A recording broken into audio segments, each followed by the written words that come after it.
Howie and Beastmode podcast, where we discuss all things business, including growth, strategy, and execution, as well as personal and professional development. Let's join Howie and Beastmode in conversation. Well, this week we're wrapping up our little series, Investing in You, and it's, I guess I'll share my screen. I'm hearing a lot of background noise. Do you guys hear that? Yep. Oh, it's George. Is he having a party? You're having a party? I was like, man, someone's having a party over there. He's got he was invaded. Oh, okay. His little area was invaded. By the way, Jordan, where are you at physically? Are you in Capel? Yeah, I'm in Capel. All their parks have Wi-Fi. That's so impressive. Yeah, love that. But the one that I was at that nobody is ever at, that I guess somebody from administration or something like that saw me over there, and they came and turned the Wi-Fi off on purpose. And so What? Yeah, so it was brutal. Because the lady came back by a couple of days later, and she was wearing a badge, and so I asked her. She said, "Oh yeah, maybe they turned the Wi-Fi off." I said, "Okay," but here, I guess, because this park is still open, and so, which that one was too. That one's right behind the police station and by City Hall, and so so I came over here, but pop-up CG Campa and pop-up women's group just showed up. So, Like church-related women's group? I don't know. I'm trying not to listen. Yeah. Probably more comfortable for them if you don't. Well, we talked about we don't really have a scripture for tonight, but we talked about we wanted to talk about investing in you, investing in your team. So again, it's a business group, so we Oops, sorry, Brian. No, it's good. Oh, sorry, I forgot I was unmuted. But okay. So this I don't think I told you this earlier when we did our podcast. So this bullet or this episode, let's say, actually spurred from the devotional that we're doing right now. Oh, the legacy leadership. Legacy leadership. Cool. It's where this whole bullet point came from, because I did that devotional before you guys, and then I finished and I invited you guys to do it again. I've noticed you haven't been commenting, so now that it makes sense. Yeah, well, I'm also behind. I weighted myself down pretty good. Okay. So I'm feeling the weight personally, and no pressure in my spirit. So no pressure. But I think there's lots of scriptures that Paul talks about where he's trying to invest in his team, and so I think that they're going to just naturally come to our mind as we talk tonight. Yeah, good. Well, we can look them up. So the first one is, it's personal. Obviously, you can see the screen here. So, it's a decision. If you just follow corporate mandate, people smell that. And so what we're saying here, and I'll let you guys jump in here. And I don't think, I was telling Jordan during the podcast and telling whoever listens, telling our two people who listen, that I have an example where this does not have to be for managers. So investing in your team, for me, when I was in 2000, the year 2000 was the last one that I was an inside sales rep.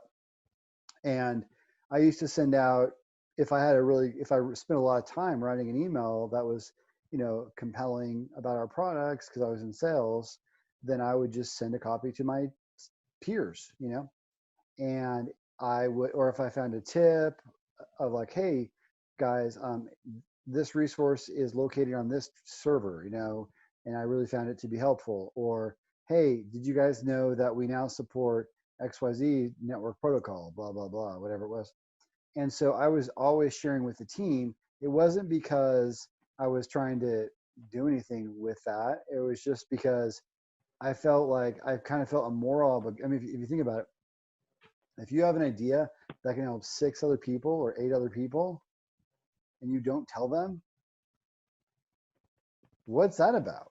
Like, to me, it's a moral, it's obvious. It's a moral obligation, right? And so that was my motive for doing that. And also because, frankly, you guys may not know this, but I was very seriously going to be a nurse. I might even do it in retirement still. So I have a little bit of that kind of that caregiving kind of little brain in me, a little bit of that nurture aspect. And so, yeah, for me, I was just sharing content or whatever it was with my team, because it would be weird to just keep it to myself. If I spend an hour writing an email, why wouldn't I share the same thing so it can be used another, 6 or 7 times? But what happened was, it was really funny. What happened was I had people start to come to me to ask me questions, right? And then, I tended to know the answer because I'd been there for a little while. By that time, I'd been there a couple of years. And so I did know the answer. And so then, of course, then that kind of perpetuates that, and they come back, or they say, and here's what's funny, they actually called me Howie, which is really a blast from the past. And now that's what I'm on the podcast. But they say, hey, Howie, Steve said that you had some resource about XYZ about this network protocol. And I'm like, oh, yeah. Here, let me send it to you. So I kid you not, that because I was proactively sharing with the team, I eventually had a line out of my desk. Like, outside of my cubicle, I would at times have 1 or 2 people lined up. Not kidding. They came to me more than the manager. I'm kind of making this up, but I think they came to me more than my manager. So when the idea came down to start a team leader program, because my manager did have too much on his plate, he had 18 people. That's just too much for one manager. And so we decided to have this East and West team leader program. So I became the team leader for the East. And I was obvious. I was the natural choice for that, right? And then that, and again, it all started with me just sharing. And so this first bullet point, it's personal and it's a decision. It's something that whatever's getting in the way of us sharing and equipping our team members, whether we're a manager or whether we're not, it just doesn't matter. It's a personal decision, and it has to be sincere, or people smell it. If it's manipulative or whatever, and people do sense that. But yeah, anyway, it worked for me, and I didn't even know I was giving myself a promotion. I'm sorry, that was kind of a long story, but it took me a while. So, you guys have any examples of investing in your team, sharing, whatever? Yeah, I would say real quick is that it is a personal decision. Again, the sincerity that comes along with it, as Howie and I discussed earlier, that even if the corporation is self-aware and says, hey, we got an issue here, we need you guys to really focus in on your team and give us a temperature on what's going on, there's nothing wrong with that. But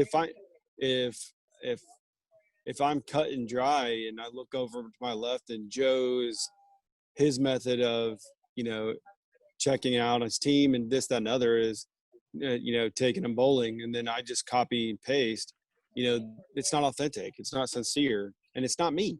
I'm doing it strictly because I'm being told to. And so when it's personal, when you make the personal decision to say, hey guys, I either blocked off time on my calendar. Here's an hour of my schedule this week. I want to spend 20 minutes a piece. You actually, Dustin, I think you were here you were at the same meeting. I didn't mention this in the podcast, but Jack Hollis with Toyota. Do you remember him speaking at Gateway? He talked about that one of the things that he did is for everyone that was underneath him that wanted 15 minutes of his time, all they had to do was send an email. And then there was somebody who would schedule those 15 minutes. And this was anybody in U.S. Toyota offices. And he was just blocking out 15-minute increments all day long. But what happened is that the team felt the investment, and the team invested back in, which is, again, what we talked about. We're going to get to that. So good. So, I wish I'd remembered that on the podcast. No problem. That's a good one. So with our company, what's interesting is they make us read this book, and it's called Message to Garcia. So I don't know if anybody's read. It's like a little pamphlet, but the message is essentially Can you that spell that? it's message to Garcia, and it's about a soldier who is supposed to get a message out to another soldier named Garcia. So what it entails is that this man was given a objective, and he took the objective as far as he could take it, right?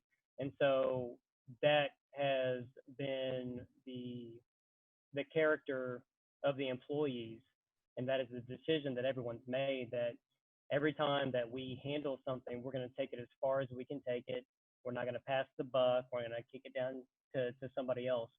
And so when you look at the next person, you have to rely on that person to say, okay, did this person take it as far as they could take it up until, you know, the next phase. And so that's one thing that we've always done in our company is just follow through with just not kicking it to the next person and just trying to handle things as best we can in one fell swoop.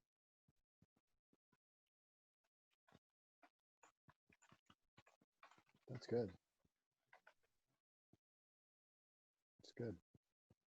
So Dustin, what you know, what are some ideas that speak to you personally about your job right now, where you know you can invest in your team? You know, does any of that speak to you? Yeah, well, yeah, we recently switched to smaller teams. We did like scrub teams or whatever, and of course, it's hard to have that team mentality when you have, you know, 15 different guys. But when you break it down to like 4, right, it's manageable. You have closer interaction. You depend more on each other, and so you have that time to invest and say, you know, when somebody's out, the big thing for us is if one of us is out and we have some other things that are still going on, those claims or those incidences still have to be taken care of. So we rely on our team members then to step in and fill that gap. It's so much easier to have 3 guys who are aware of what's going on. They've been briefed on the situation than having 15 guys who have no clue what's going on. And so to be able to now depend on the guys and you know, if somebody's out, we'll message each other and say, hey, I got this going on. Can you guys watch this? We got each other's back. You know, we're aware of what's going on, and we try to handle our team stuff. So that's, you know, it's been a little bit easier on everybody once we kind of micromanage everything. Yep. Very cool. And I think, you know, one of the things that I can do in my life is I can make this an intentional question for God and just say, do you have a vision for how I can invest in my team in a different way? You know, and maybe that's a spiritual thing. You know, maybe there's being salt and light and offering to pray with someone when they're sick, or maybe it's saying something encouraging. I mean, you know, I think the Holy Spirit can lead us, but I have to remember to ask him. You know what I mean? So I think that's where I have to engage the Holy Spirit in my work. And frankly, on any podcast, we could have said this. Sorry, I didn't mean to say podcast. On any Gateway group meeting, we could have said this on any topic. But the Lord is very interested in the Lord is super interested in our work. And in fact, Jordan, did we talk about the thing about you interpret it as saying it makes no difference? The whole thing. Have we talked about that Tonight? Not tonight, but ever with this group? I don't know. Okay, I'll just say it really quick. So a few years ago, I was driving to work and I missed my devotion and I was beating myself up. Oh yes, you did. Did I? Yeah, okay. And it really spoke to me. Okay. Feel free to say it again. It was really good. Sure, why not? The quick version is that I was beating myself up. I'm you know what? I'm going to back off of this a little bit. Historically, I've been self-condemning. I would say it's getting a little bit better. And which, by the way, is changing my life. It's unbelievable.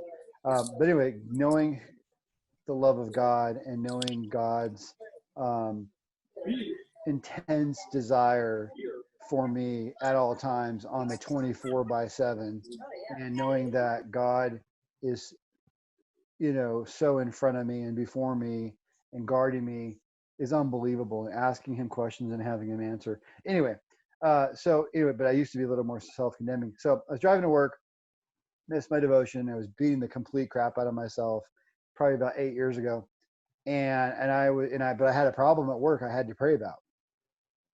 So I told the Father, I am so sorry that I have to ask you this because I haven't had time with you. And I'm sorry that the first thing that I have to bring to you is a need. And what he told me was,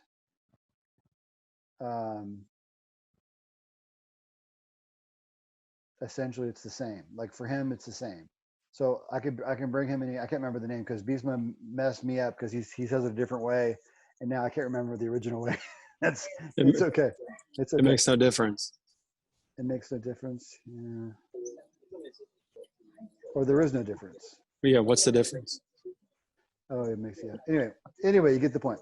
So I'll have to go look at my journal. I think it's the same, or it makes no difference, or whatever. Anyway, but the point is that I can involve him, in anything, and that is fellowship that he treasures. Just like when my daughter tonight, I'm going to take her driving after this, and that's a very, administrative thing, but for her, it's a neat thing because she's learning how to drive. And so I'm investing in her. I'm investing in what matters to her, and with that, I get to hang out with her, which is awesome. And so it's the same thing with the Father, is when we bring him stuff. Yeah, it'd be nice if we occasionally talk to him about something other than a need, sure, but still he gets time with his kids, and for him that's really valuable. And that's such a neat thing. But anyway, if I'm going to ask the Holy Spirit on this particular bullet point, how can I invest in my team? He's more than happy to participate in that with me. And by the way, I've never asked him this personally. So I would like to ask him that. I want to tell you a story about one of the companies that I'm interviewing with right now, because as you guys know, I'm unemployed, and I'm narrowing down on one, but they have this particular company has a very low Glassdoor rating. Glassdoor is where people go and rank the places where they work. And I have this idea that, they have about 1,200 employees, and it would be really great if the senior executives from the CEO on down, all of the senior staff, basically had a list and they called every single employee. And it would take a year, but if they called everyone and just checked on them and just said, how are you doing? How are we doing? How are we taking care of you? What concerns do you have? How's your family? Tell me a little bit about your hobbies, just a few minutes, maybe it's less than 10 minutes, right? But even a couple 2 or 3 phone calls a week, we could knock out the whole company, or a nice majority of the company in a year. And I think that would change the culture. But again, it's about intentionality.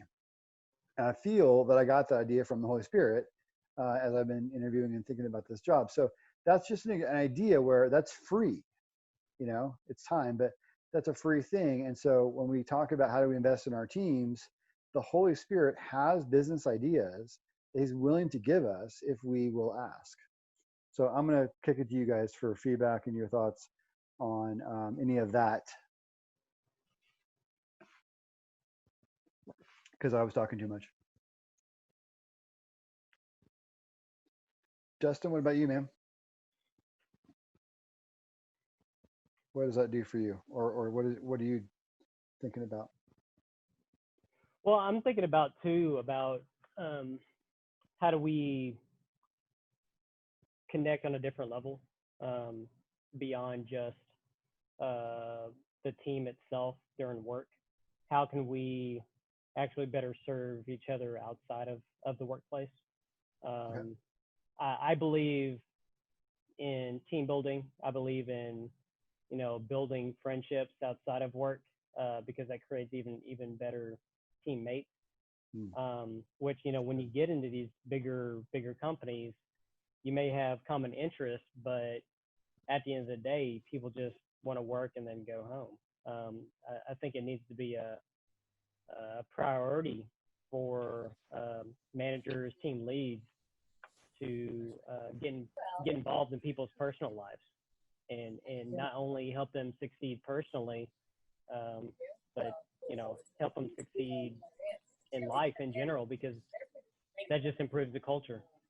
It shows you care about the person, not only just the company. Good.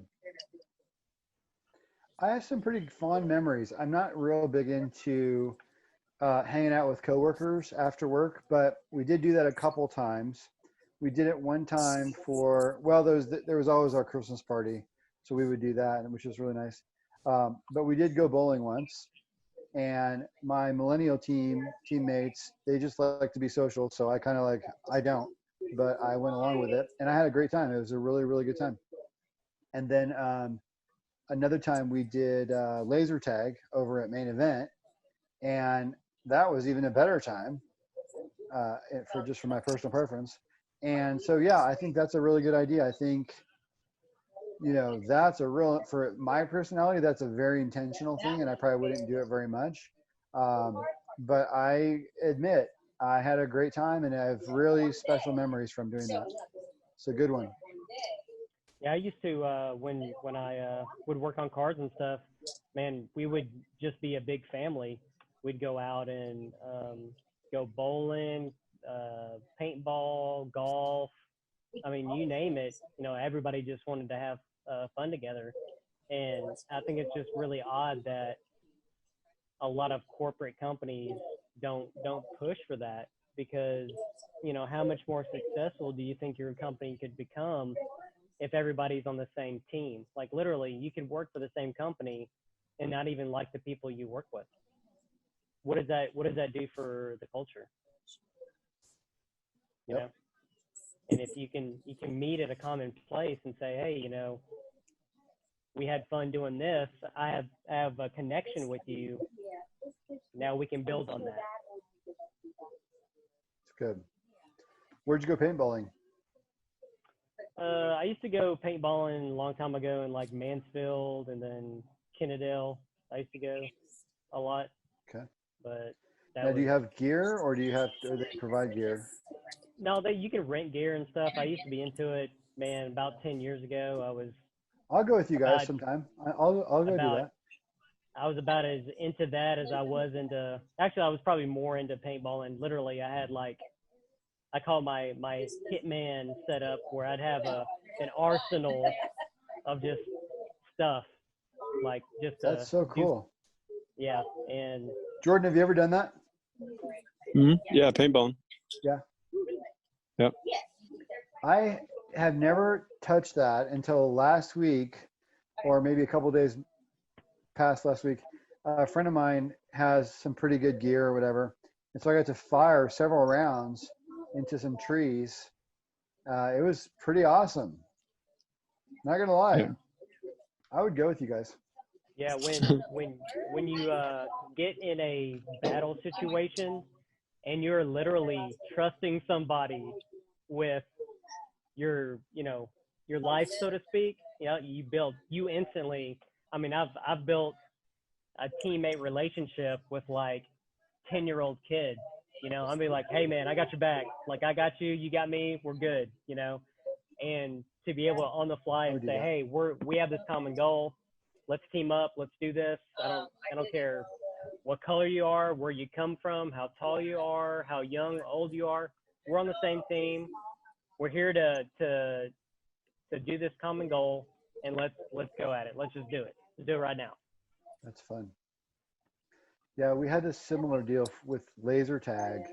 I think paintball's better, but laser tag, we had some of that camaraderie going on. It was fun.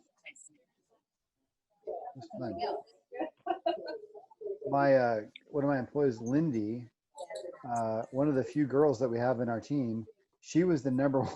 She was the number one. She beat all of us. So funny. Yeah, I played that laser tag once, but the difference between that and paintball is that in paintball it actually hurts. Yeah. Okay. And so there's an aspect of like a sense of urgency. Yeah. That you do not want to get hit. Yeah. And I am here to help you.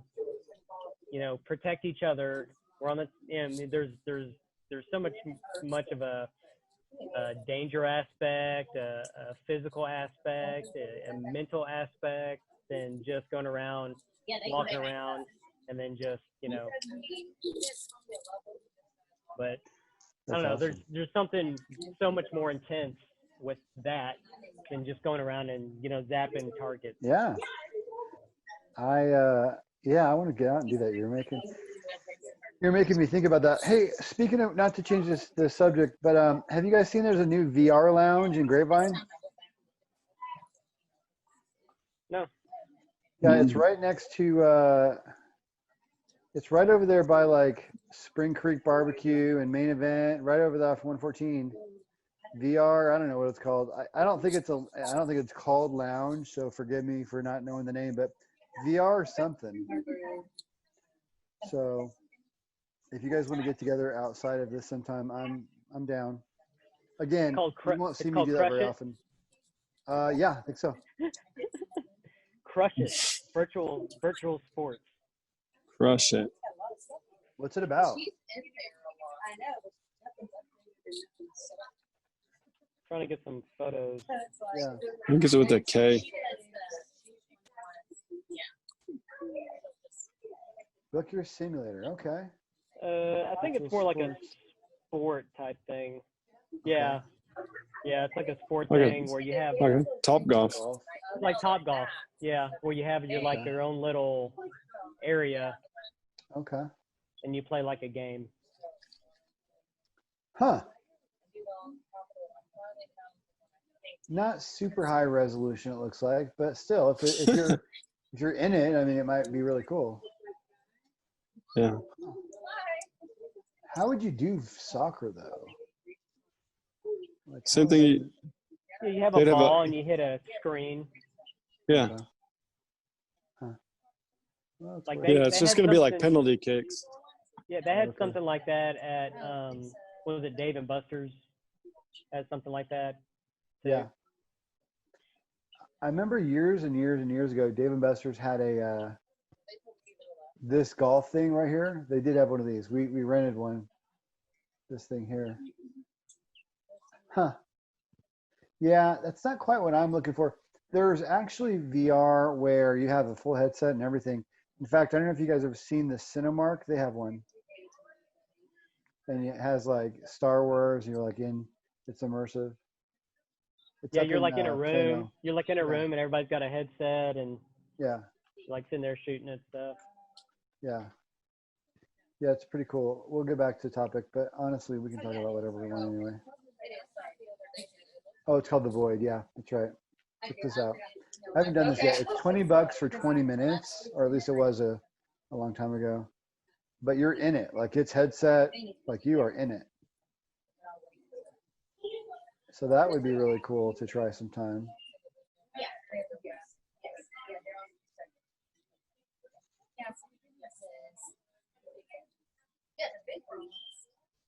That's not much of a commercial, but whatever. Anyway, okay. Yeah, but I agree. Investing in people outside of work is good. I'm terrible at that, but the few times that I've let myself, I mean, I have to admit, it was great. So, well, the next one, it's not about you. I don't remember the context of that.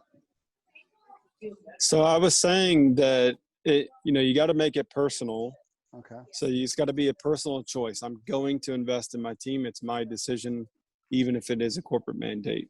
But then it's not about me that if my team likes Asian food and I don't, well, you're taking them to Asian food. If you got somebody who comes in early and somebody who stays late, guess what? You're working late because it's not about you. that's how investing in your team works, is whenever you take your,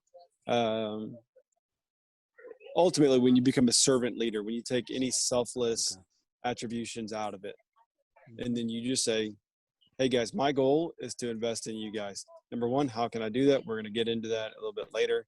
Then number two is whatever it takes, and it's not about me, whatever time, whatever commitment, because the goal is investing in you. The goal is not to receive a reward. Yeah. And I think, from my standpoint on that, I think there's a lot of different ways that you can invest in people that don't suck the life out of you. I mean, you can invest in people in a way that you're interested in. I have found I have a hard time if I'm not interested in something and just doing it anyway. I mean, I'll do a little bit of that. But I think, finding an authentic way of investing. I mean, I had at one company, I remember I would give away like little candies at their desk sometimes, right? That's stupid. But I mean, it's something I could do. I could pick it up at lunch, pick up a few candies at Quick Trip, and then come back and pass it out and just say hi to people. So it's like, it's stupid and it's cheap and it's small, but it's something that I could do. Another one that I did was, sitting with some of my team members. I guess we're going to get to that later, so I won't talk about it. But yeah, I think just, whatever will help them that I'm kind of inspired by, and so that way it's not about me, it's about them, but yeah, it's in a way that it's something that kind of speaks to me,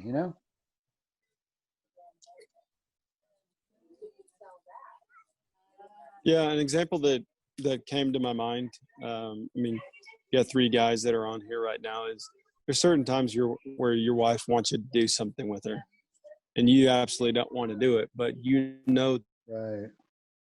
need to invest that time. And so even if, and so you just bury it and you find the gold. There is gold there if you choose to find it. And it's all just down to that choice of, it's not about me. She enjoys this. So if my goal is to see her enjoy this, then I'll be satisfied. But if the goal is for me to be satisfied, then I probably won't be.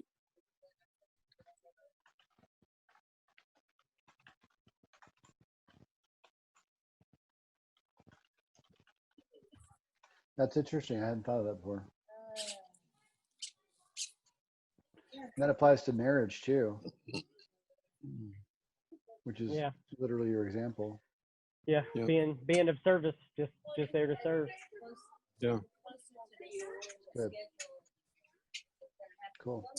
Tools, training, tactics is yours, Howie. Yeah, I'll jump into it. I can kick into it a little bit. I mean, I think those are 3 ways that we equip a team of any kind, not just a sales team.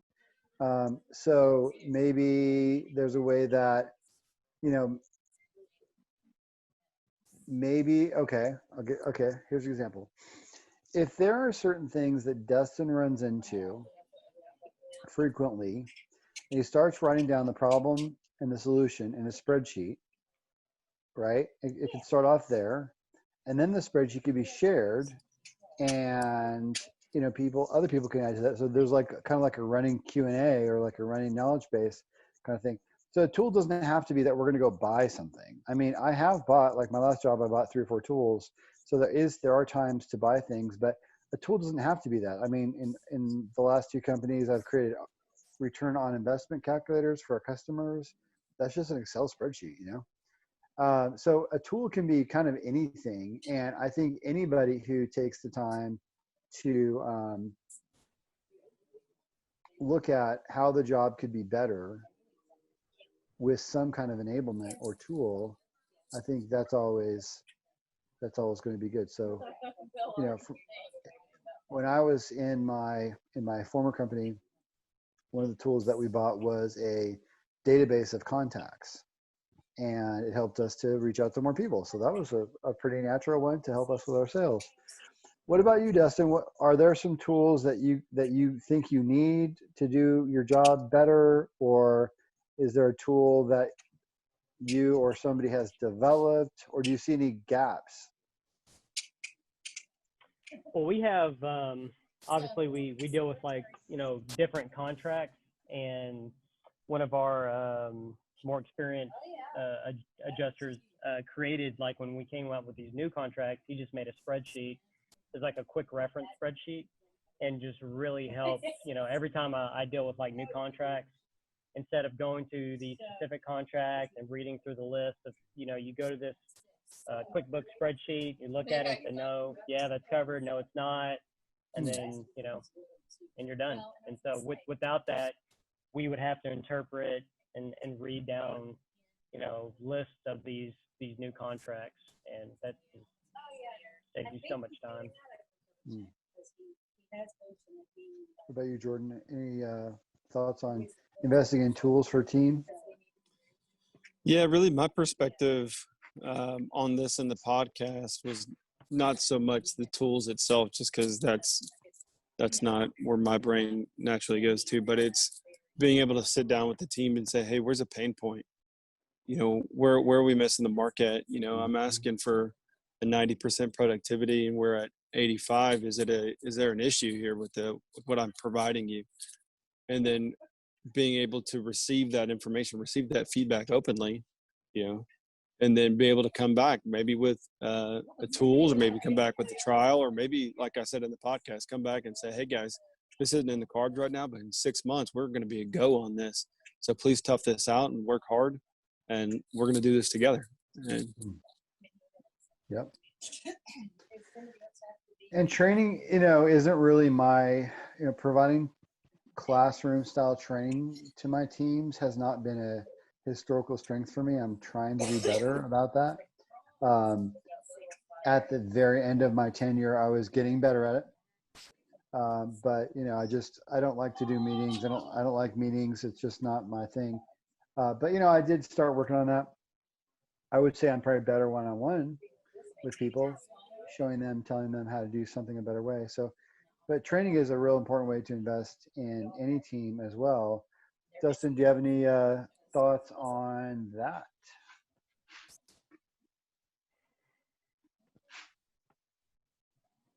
On the training, investing in training.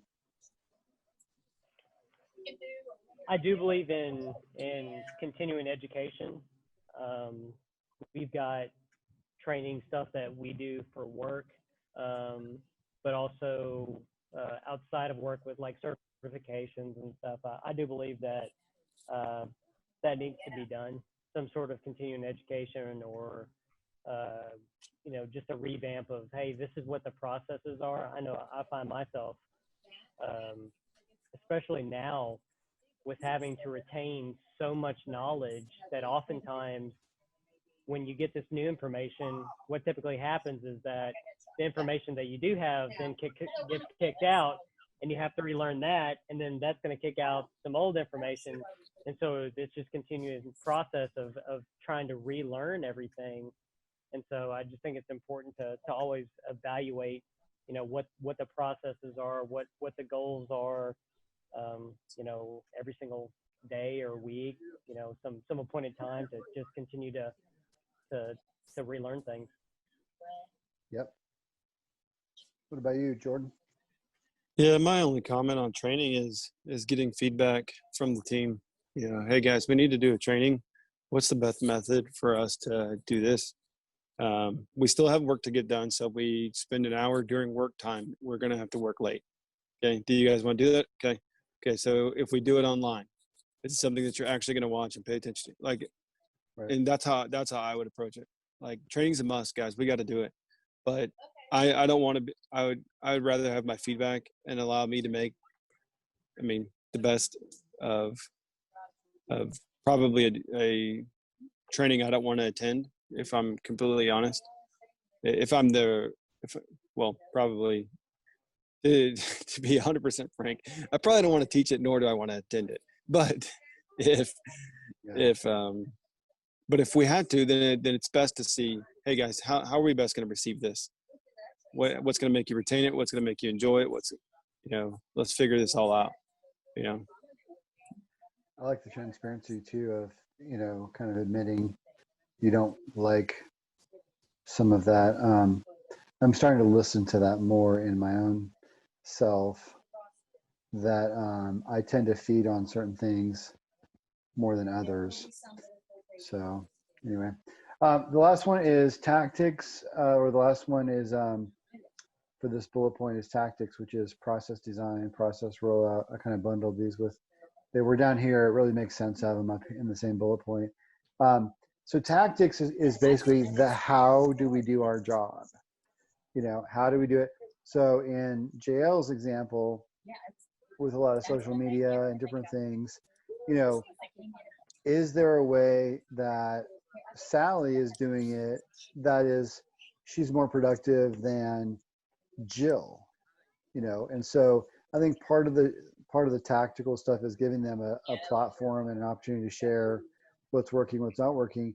Dustin, do you guys have certain metrics that you have to hit or that you try to hit as far as, you know, calls handled, stuff like that? We used to, where we had to be on phone calls for so much time, but we've changed like our analytics system, and so they haven't really revamped on what they're looking for. But I myself have a personal goal where there's a analytic called work time, and so in work time you're either actually work time consists of you being on the phone. So my goal is to be on the phone 70 to 75% of my time there. How do you track it? Is there like a software or what? It's our phone software. It keeps track of our phone calls. So anytime we're on a phone call, it will track that.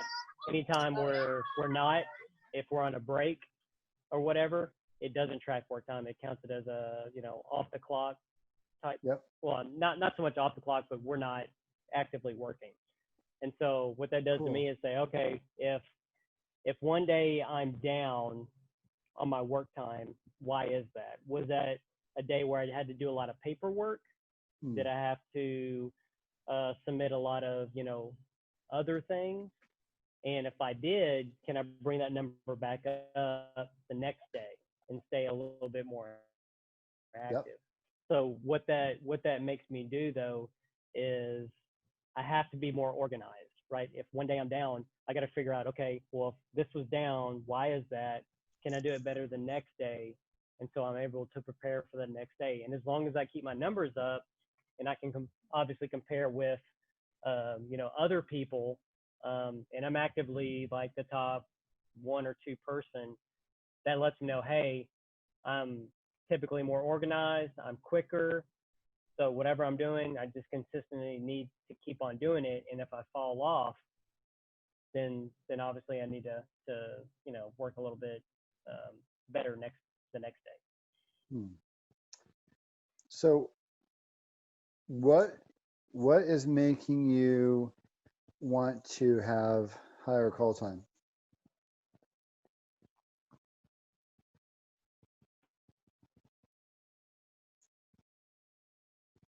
Good question.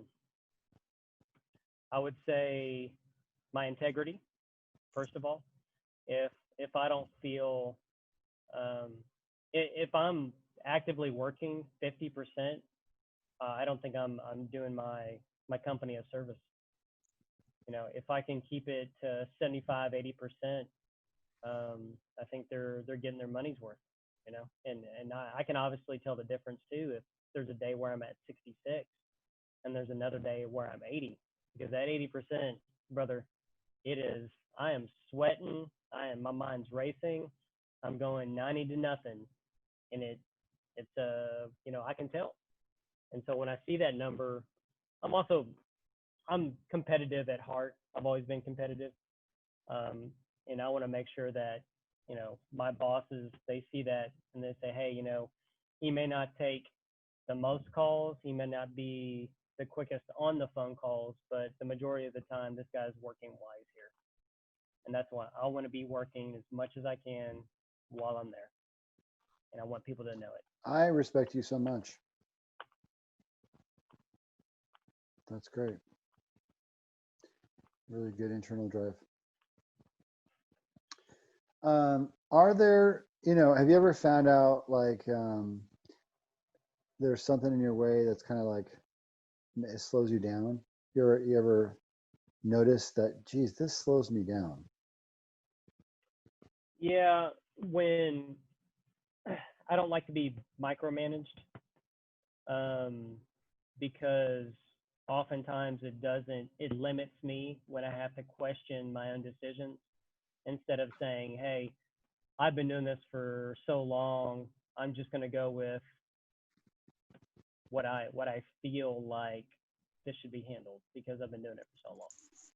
When I start to question myself, that's when I have to dial a friend, so to speak, or call a manager, put somebody on hold. It can take 2 to 3 times longer for that phone call or for that claim or for that process to occur if I start to doubt myself. And so that's one thing that it's really hard for me to handle is being micromanaged or feel like I'm always being watched. That's just something that, it really limits somebody who is internally driven to drive even harder, because what that does is say, okay, well, if I can't, be trusted in my decision making, then I'm just going to slow down and go through the process or go through the Do you have that mandated. sometimes? Yeah, You absolutely. do? Okay. Yeah, absolutely. I run into that, but I have to remind myself too that I don't have this job because I don't know what I'm doing. I have this job because I'm one of the best at what I do. And so when I feel like I'm being micromanaged, sometimes it just may be a feeling or somebody, so to speak, trying to get in my head. And I am working towards not allowing that to affect my work or my quality. Just learn from it, let it roll off of me, and learn from your mistakes. You fail quickly, just like Paul's talked about a lot of times. Fail quick, so fail quick, learn from it, and then just keep on going. It's just great. Would you be interested in sales? Would I be interested in sales? Sort of. I mean, obviously that position that I was looking at was sort of like a sales position. Yeah. But obviously sales is a whole nother ball game. I'm not maybe the best salesman unless I know the product. I mean, I can sell people on something that I believe in because it's not a sale to me. It's just talking about what you believe in. I can talk about, tithing up and down all day long, and I guarantee you it's going to impact you because that's something I firmly believe in. Yep. So. Okay. Yeah, because you're not far from a selling type of approach. Yeah, I'm kind of like a mixed. I've been told that I've got a very strong internal drive, but haven't kind of found that kind of overlap area yet. So it's out there. Yep. There's a market for it somewhere, I guess. Mm-hmm. Cool. Jordan, did we give you the floor on tactics yet? I think you guys pretty well covered it. Okay. I don't really have much to add. All right, I'll kick off the next one. So observation is just basically, if a manager can, and this doesn't have to be a manager, but if a manager can spend some time with people to see what they go through, then they can have the opportunity to improve that. But everybody, again, we always talk about, everything that applies to a manager applies to non-managers as well. Because again, observing the situation and giving feedback proactively on ways to improve the business is everybody's opportunity and privilege. So I'll let you guys kick it from there. But, observation and, identifying a better way. I mean, that's what we should always be working toward, and it's fun. I would love for management to sit down and go through what everybody else goes through. I think that should be like a regular thing. If you see obviously some metric is fallen, or maybe somebody is possibly making multiple issues, oftentimes it's not the person themselves, but maybe the process or like the situation that they're getting themselves into. If management can sit down and say, okay, well, let me see what this guy's doing every day, and maybe I can make exactly make a point or understand why this is happening. I would love to see that. Love it. Well, if they're not thinking of it, then you could always suggest it and just say, hey, you might want to consider spending a couple of calls, even if it's like 3 calls a week, because you'll identify things to improve and whatever. It depends on the personality of the manager. They may or may not like that, but it's not going to hurt. Yeah. I think that the way you guys have both talked about it just really reminds me, this isn't going to help for people who are listening to the podcast, but Dennis, and kind of his approach is, he basically says, okay, he goes into a situation, he's working to make things more efficient. And so he just says, okay, let's start from the beginning. And I'm just going to stand here and watch each process, and we're going to analyze each and every step, find the weaknesses, and then correct them. And so I think, and I know that approach, he's talked about it many times on many podcasts. So I love feel free to go listen to those. But yeah, and doesn't he too talk about dealing with the worst customer? He finds out who his worst customer is, and he says, why are they the worst customer? And then oftentimes it overlaps with all the other customers. So if he fixes what's going on with that, then he can step back and say, okay, well, now we've probably fixed all these other processes. Totally agree.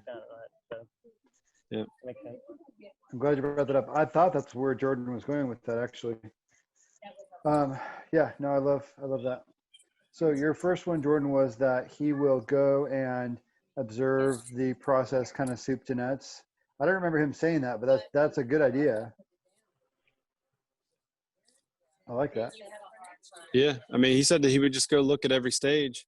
I mean, he's more of a finance guy, so he's looking more for the financial protocols, but it's the same thing, and no matter what it is, yeah, right. let's go see it in action. And hey, man, make a mistake. That's okay. Let's see the mistake, or let's see the hiccup. Let's see the bog down, and then let's talk about it, and then let's fix it, and then let's move along.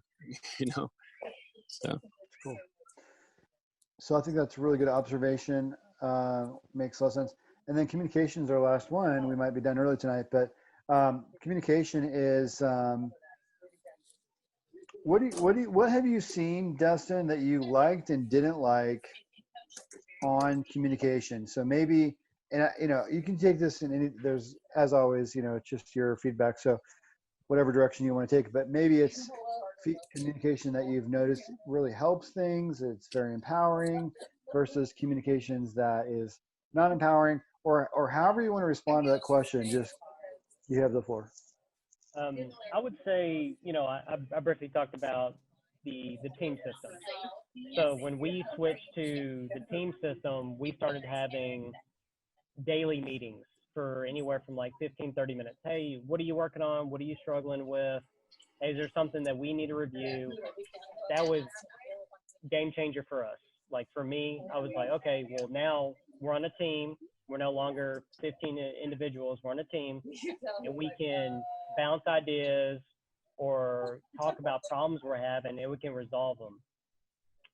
The one thing I don't like is that oftentimes, and I know this is probably across the board, is that I don't get, most of the time when you speak with a manager directly, it's not something good, right?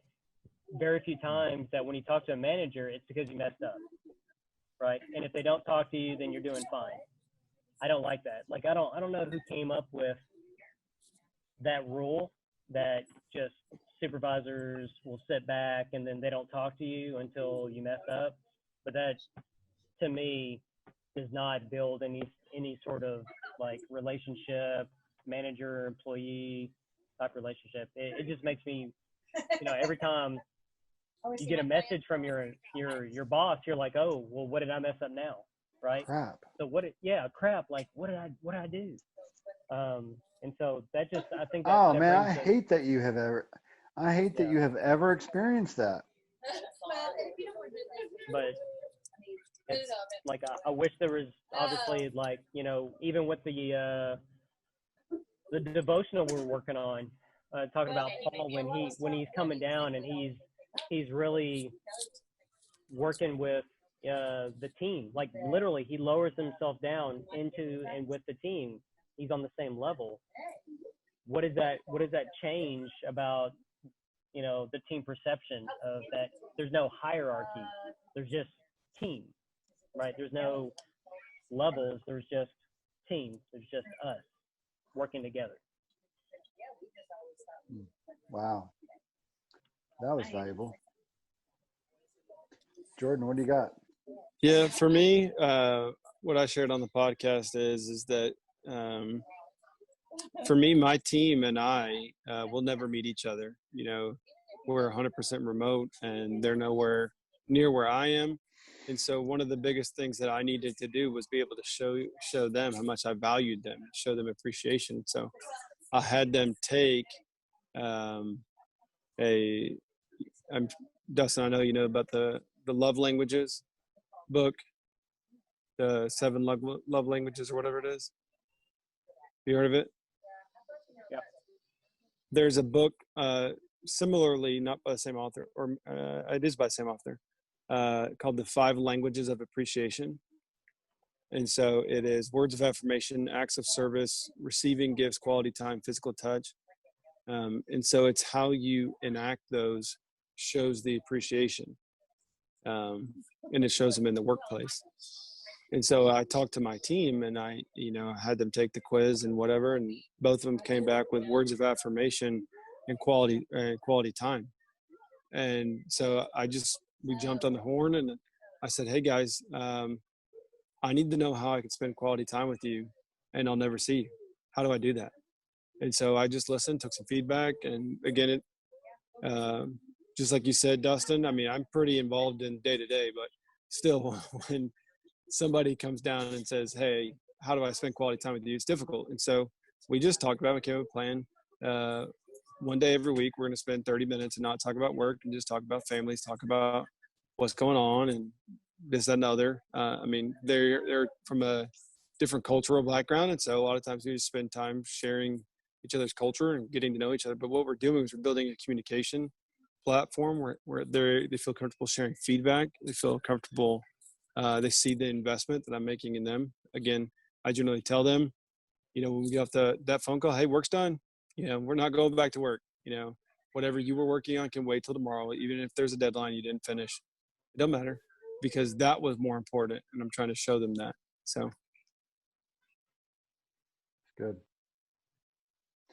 Yeah. I mean, I don't have a lot to add to that. I think I've had bad, communication before. I've had bosses who would take off a week and not even tell us. So that was pretty bad communication. I've had bosses criticize me in public before. That was bad communication. I've had a few bosses say nice things publicly before, so that was good. I think my last boss sometimes could be, pretty funny and keep it light, and that was actually kind of nice, to be honest. So I didn't have that I only talk to my boss when it's something bad phenomenon, which Dustin warned us about, which is really important. I have had a boss before that didn't feel the need to share key facts and stuff like that. So I was, oftentimes I was kind of like, getting blindsided by stuff. So I have had that experience before too. And the thing about it is that, you know, your team is working for you and they're working with you, and you have a responsibility to them. And one of them is good communication. So I have had bad communication, or lack of communication, which is bad. You know, unfortunately, probably as much as I've had the good stuff, you know, so it's just a good reminder. But I think for non-managers as well, I think this comes down to one thing we can do to help improve communication is by letting, you know, management know, hey, I need more information about this, or hey, is there any way we could be informed of this kind of thing a little bit more often, or you know what I mean? Or just saying what you need, I think is a valid thing, especially if you're nice about it. I mean, it shouldn't threaten people usually, if we're nice about it. So I think asking for what you need is a really big thing too. And then I think the last thing I'll add, and you guys can add whatever you want, and then we can pray. But I would say also that you guys are not the kinds of guys that have a problem with this, but I think communicating with a certain level of, you know, kindness and patience is a really big thing. You know, not everybody can do that because people bring different levels of unhealthiness to the workplace. So if you've got a narcissistic bully of a weirdo boss, then, you know, and I've had that more than once, then, you know, you just can't help them, and you're just going to have a tough situation. So, you know, we can only control what we can control. We can only control ourselves. But if we're at least, you know, kind and everything, at least we can shine the light from our seat.